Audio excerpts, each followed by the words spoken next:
as an LA person, and us being all LA, I have to jump into this topic right here. Okay, so look, yesterday I was getting suggestions on my YouTube page, and there was a clip of Tony Yayo on the Drink Champ. Shout out to Yayo, shout out to G-Unit, shout out to DJ FN, and definitely shout out to Red. So it was a snippet of him and EFN arguing about who their number one MC is. Now, to me, that's subjective. I don't give a shit who you like. I have my opinion, you have your opinion. But the thing, was it specifically West Coast or was it these two times? it was, okay. It started off with, I believe, Yayo asking EFN who his favorite MC was, and he said, for me, it's Ice Cube. Tony Yayo overall. Because I didn't even know until yesterday that EFN was actually born in Los Angeles and raised in Miami. And EFN's older than me. So, like, he knows. So, when he said that, I was like, I got a good feeling because I'm like, I always talk, and this is what was crazy. I thought I got that notification because the day before that, me and my cousin, we drove to the Grove, and I was playing him the new L. Michael's Affair album featuring Black Thought, and we bumping, Black Thought going through that shit, and we stopped, and I said, damn, because we like MCs, and he like, listen to Black Thought. Still to this day, spitting that shit. And I said, don't nobody want to fuck with Black Thought. And then we start talking about our top 10s and like how niggas don't get respected. And I said, it still fucks me up that Ice Cube doesn't get mentioned in a lot of people's top 10s. And it just so happened I get this notification the next day and it's Tony Yayo, EFN. So EFN said that Ice Cube was his favorite. And then Tony Yayo said Biggie was his. And then he got offended and said, wait, you mean to tell me that Ice Cube tells better stories than Biggie?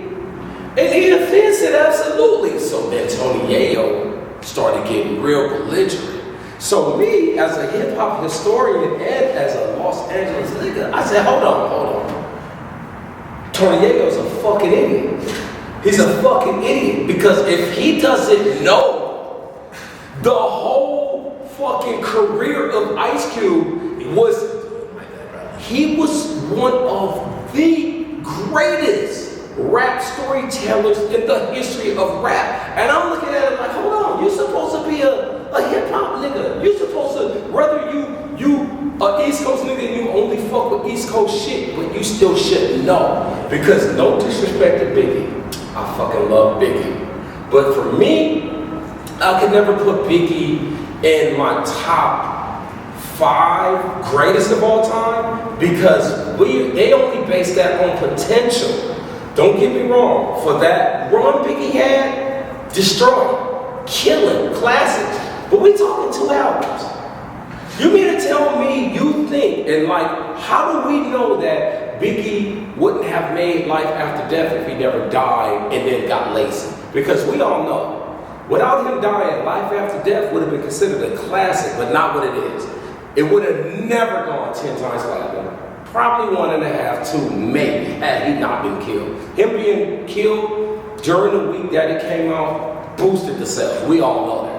But who's to say at that time, if he was alive, he wouldn't have got complacent and lazy and made whack music after that. So for niggas to be like, yo, he's the greatest ever with 2 albums is disrespectful. And back to Tony Yayo, because I need to set him straight.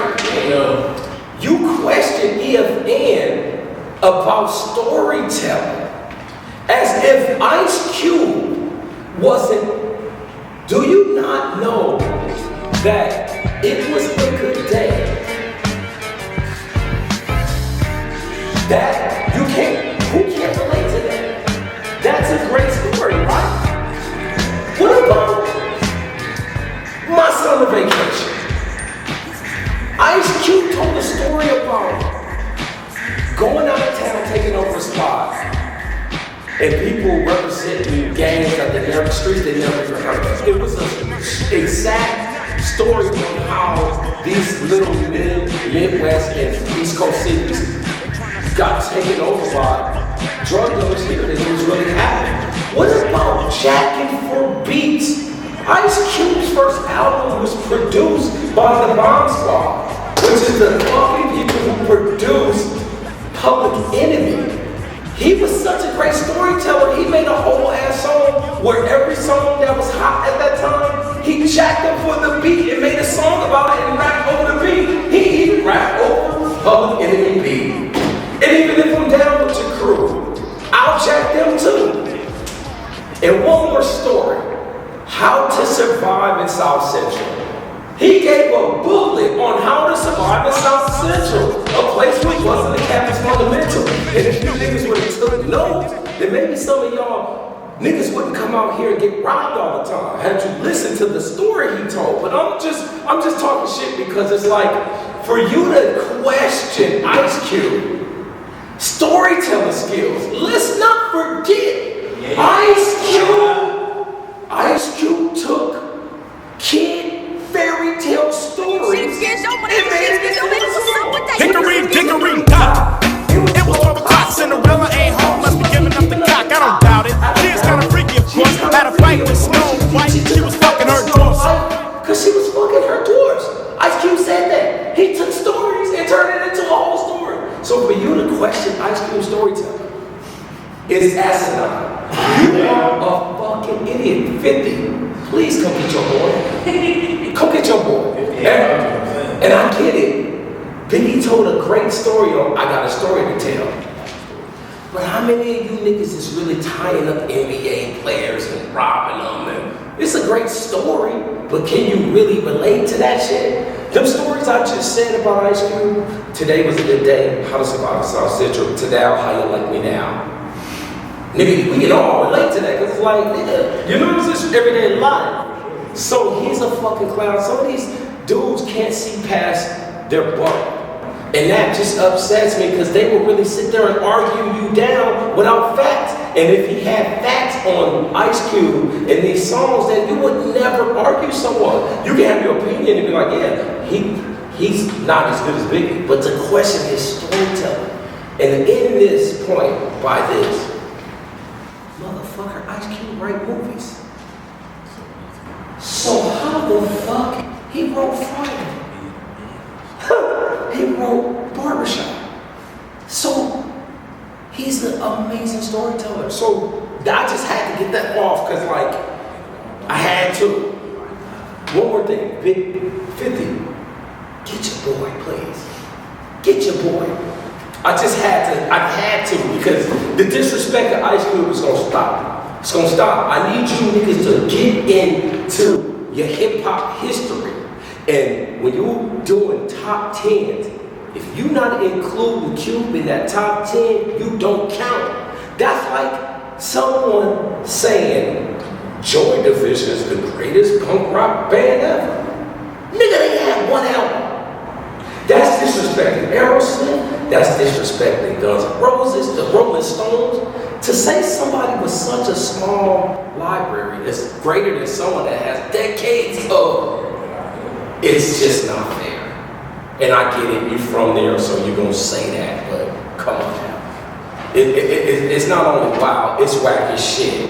It's wacky shit. You feel me on that one? You feel me on that one?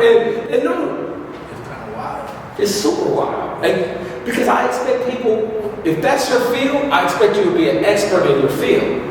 You know what I mean? If you make a career off of hip hop music, then you should know the history and hip hop music. Don't just like I'm a carpenter by trade. I'm not going to go into carpentry and not have a level or a screw gun and be like, man, fuck how they hung drywall in the past, nigga. I'm about to do it with tape now. I'm gonna use cement.